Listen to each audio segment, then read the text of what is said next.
Hey guys, this is Coach Rael, and today I'm going to be taking you through an introduction to boxing. So if you've never boxed a day in your life and you would like to start, this is going to cover everything from offense, defense, movement, and we're also going to get a quick warm-up that you can use every time to get your heart rate up, increase your performance, and reduce risk of injury. Let's get straight to it. Hey guys, once again, it's your boy Coach Ray, and I'm going to be putting you through your boxing introduction. Keep in mind the name of this game is hit and don't get hit. When we hit, it's offense. When we try not to get hit, it's defense. We want to start by tilting back our dominant hand and foot. In this case, I'm right-handed, so I'm going to take that right hand and foot back, feet pointing slightly away from me rather than straight forward. What this does is gives you a narrow stance and reduces the surface area that your opponent is going to be able to hit. Then we're going to make a fist, protect the jaws, and tuck in elbows to protect the body. Now we're going to go into our punches. We're going to use numbers to represent the punches. The first two are straight punches, your jab and your cross. Your jab from the front and left side is going to be your 1. Number 2 is going to come from the back, and that's your cross. Notice my guard is always up. So if the hand is not punching, it's up, keeping you protected. I'm going to turn this way so we have another angle. 1 from the front, 2 protecting. As we throw that 2, we're pulling that 1 back. Notice the rotation in my hip and ankle. That's what generates power in your punch. Keep in mind not to punch across. We're hitting the same target, so your 1 is moving back as 2 is hitting the exact same target. The next 2 punches are your hooks. Coming in from the sides, we have the front hook, and from the back, we have the rear hook. 3 and 4 to represent the punches. There's a 90-degree angle in my arm and thumb pointing towards the ceiling. So we have 3 and 4, aiming right through the center towards the chin of your opponent. Another angle. 3, 4. Keep that hand up. 3 and 4. Other way. 3, 4. The next 2 punches are uppercuts, aiming for the chin, going straight through the middle. We have the front uppercut and then the rear uppercut. Notice once again the rotation in my hip and ankle. Other hand is on defense, protecting my chin. 5, 6. You don't want to punch this way, not towards you. You're sending your hand out towards the opponent that's a distance away from you. And remember, one hand always pulls back to the face as you throw the other hand. Exhale with those punches.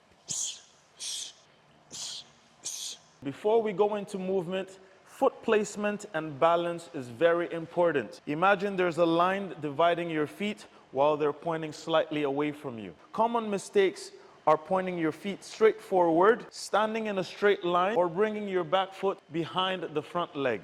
Next, we're going to talk about movement. It's very important that no matter where we move, we always return back to our starting position. That is where we have the most balance and our punches are most effective. Imagine there's a string attached to your feet so that if your front foot moves, your back foot moves, and you're back to where you started.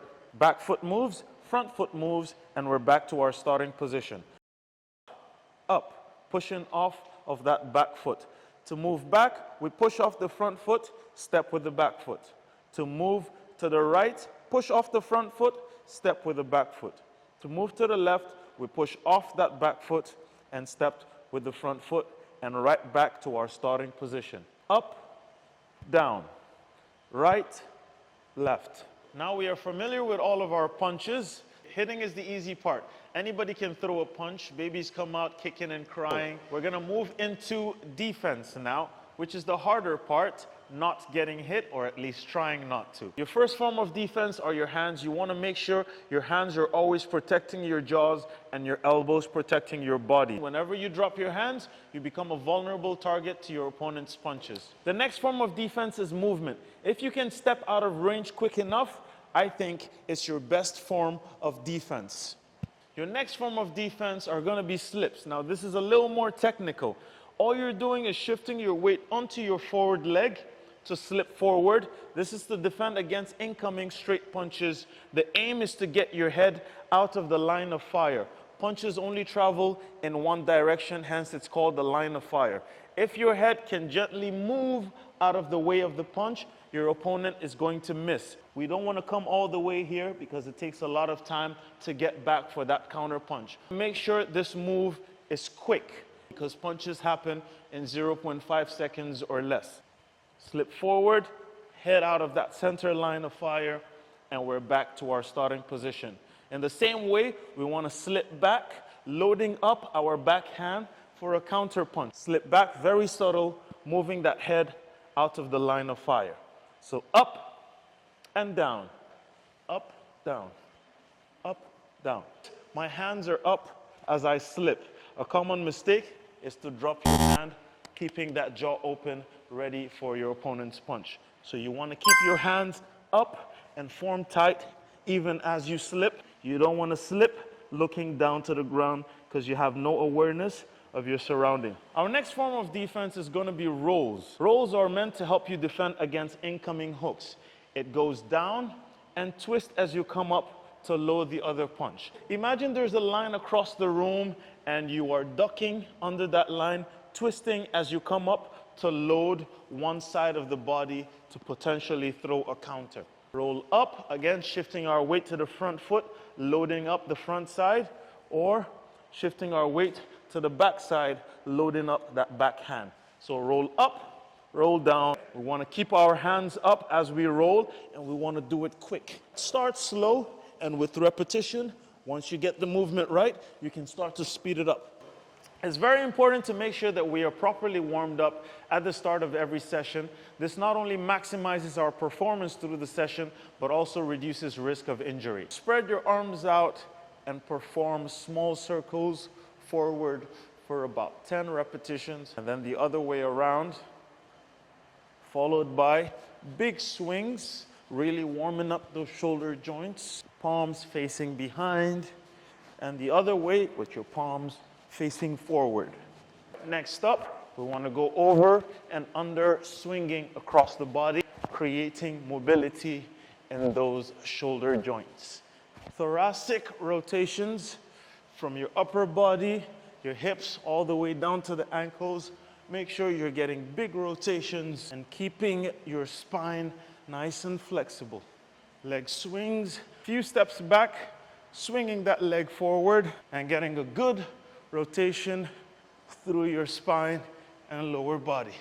Next, we're going to do hamstring stretches, pulsing up and down to warm up your posterior chain, your back, lower back, glutes, hamstrings, calves, and take your time with this one to really warm up that posterior chain. Windmills, again, creating rotation in that spine. Think about looking up to the ceiling every time you turn. To get your heart rate up, we're going to do some inch crawls. You start by dropping your palms to the ground, walk forward into your plank position, and back up, and speed it up. Jumping jacks.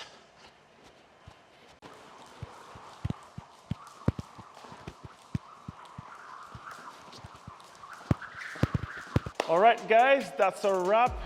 That's your introduction to boxing. I hope that was helpful. Follow me on Instagram at boxing_strength coach. Be sure to like, share, and subscribe. See you next time.